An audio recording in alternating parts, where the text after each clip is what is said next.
నిలబెట్టేందుకు మీ బిడ్డ, మీ అన్న, మీ తమ్ముడు నేరుగా నా అక్క చెల్లెమ్మల కుటుంబాలు, అక్క చెల్లెమ్మల ఖాతాల్లోకి నేరుగా పంపించిన సొమ్ము. సున్నా వడ్డీ కింద కూడా రాటన గ్రామంలో 15 లక్షలు, అదే తొగ్గలి గ్రామంలో 60 లక్షలు సున్నా వడ్డీ కింద కూడా అక్క చెల్లెమ్మలకు మంచి చేస్తూ సహాయం చేసిన కార్యక్రమం.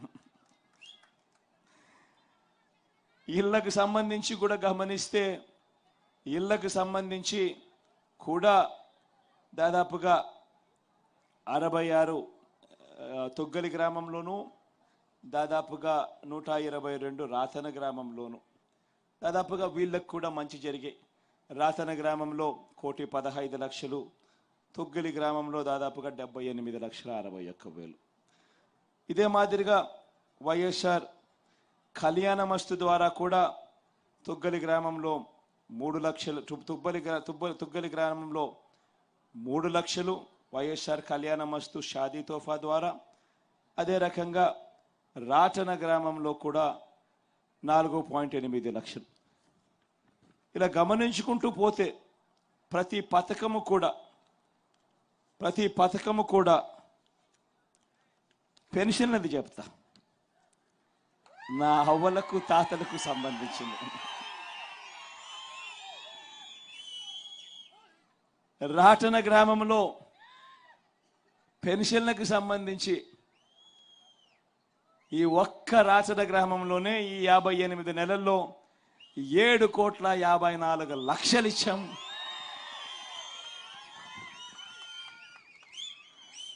టుగ్గలి గ్రామంలో 7,58,00,000 ఇచ్చాం.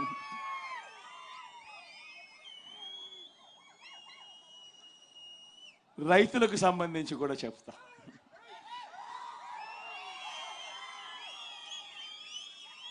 వైఎస్ఆర్ రైతు భరోసా ద్వారా ఈ తొగ్గలి గ్రామంలో 6,15,00,000 రూపాయలు ఒక్క తొగ్గలి గ్రామంలో ఇచ్చాం. అదే మాదిరిగా రాటన గ్రామంలో 5,49,00,000 రాటన గ్రామంలో ఇచ్చాం. ఇలా అన్ని పథకాలు కూడా చెప్పుకుంటా పోతా ఉంటే మొత్తంగా లంచం లేకుండా, వివక్ష లేకుండా సాధ్యమయ్యే పని కాదు ఎక్కడైనా కూడా అనే దానిని మార్పు చేసి సాధ్యమవుతుంది. వ్యవస్థ తీసుకుని రాగలుగుతాము. లంచాలు, వివక్షే కాదు, ఇవేవి కూడా లేకుండా చేయడమే కాకుండా గాంధీ గారి కలలుగన్న గ్రామ స్వరాజ్యం ప్రతి గ్రామంలోనూ చూపించగలుగుతాము అని చెప్పి ప్రతి 60 ఇళ్లకు, ప్రతి 70 ఇళ్లకు ఏకంగా ఒక వాలంటీర్ను పెట్టి నేరుగా ప్రతి పథకము ప్రతి ఇంటి దగ్గరికి వచ్చి చిక్కటి చిరునవ్వులతో తలుపు తట్టి అక్క, చెల్లి, అవ్వ, తాత అంటూ మన ఊరి పిల్లలే, మన ఇంటి పిల్లలే, మన చుట్టుపక్కల పిల్లలే మన మనవళ్ళగా, మన మనవరాళ్ళగా మన ఇళ్ళకే వచ్చి ప్రతి పథకము కూడా నేరుగా మంచి జరిగిస్తూ చేతుల్లో పెట్టి పోతా ఉన్నారు.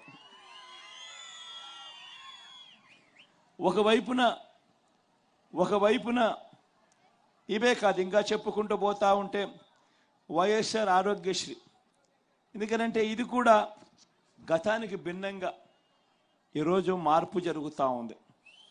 ఆరోగ్యశ్రీలో ఒక తొగ్గలి గ్రామంలో మాత్రమే తీసుకుంటే వైఎస్ఆర్ ఆరోగ్యశ్రీ, వైఎస్ఆర్ ఆరోగ్య ఆసరా ఈ 2 పథకాల ద్వారానే దాదాపుగా 88, ఒక 10 లక్షలు, 98 లక్షలు, 1 కోటి రూపాయలు ఒక్క తొగ్గలి గ్రామంలోనే ఇక్కడ ఉన్న ఈ 1666 ఇళ్లకు మాత్రమే మంచి జరిగిస్తూ ఉచితంగా వైద్యం అందించిన పరిస్థితులు.